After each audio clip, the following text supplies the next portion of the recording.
After enjoying 2 years of hypergrowth when everything went online, the Indian edtech startups had to learn some tough lessons in 2022. Massive layoffs, shutdowns, raging cash crunch, offline shift, and most important of all, the search for profits. Edtechs account for close to 50% of the 18,000 plus layoffs at the Indian startups this year. That's about 9,000 jobs cut.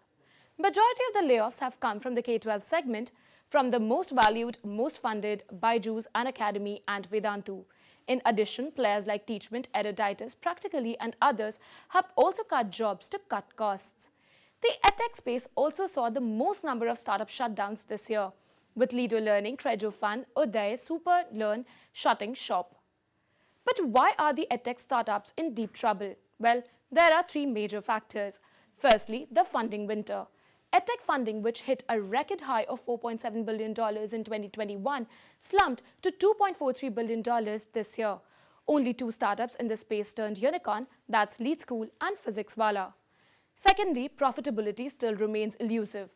Byju's, Unacademy and Vedantu continue to accumulate heavy losses. Earlier this year, I spoke with Unacademy's co-founder Gaurav Munjal. Let's hear what he had to say. At this point, the 2 or 3 core focus areas are to just get the core business to profitability.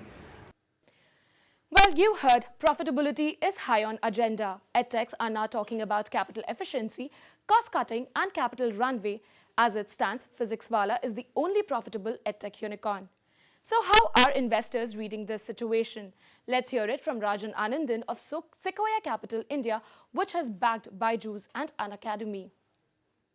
2021 was not a normal year. So you shouldn't peg your business to 2021. But of course, once you've gone through a period of extraordinary, what I call exuberance, which is what 2021 was about, right? So you are going to have to, restructure companies, right-size your companies. Meanwhile, with schools opening up, more and more students are now returning to offline classrooms. As a result, Byju's, Unacademy, Vedantu and PhysicsWala are all spending heavily to set up physical coaching centers. Yes, K-12 players had to go through some schooling themselves in 2022, but what about the startups that are focused on higher learning and upskilling? They appear to have found investor favor with sustained growth in demand for professional courses, government test prep and digital skills training. Startups such as Upgrad, Scalar Academy, Adda 24/7 and Simply Learn, among others, have raised more than $1 billion in 2022. While revising their strategy, the K-12 players are now rushing to fill the upskilling gap in their course offering.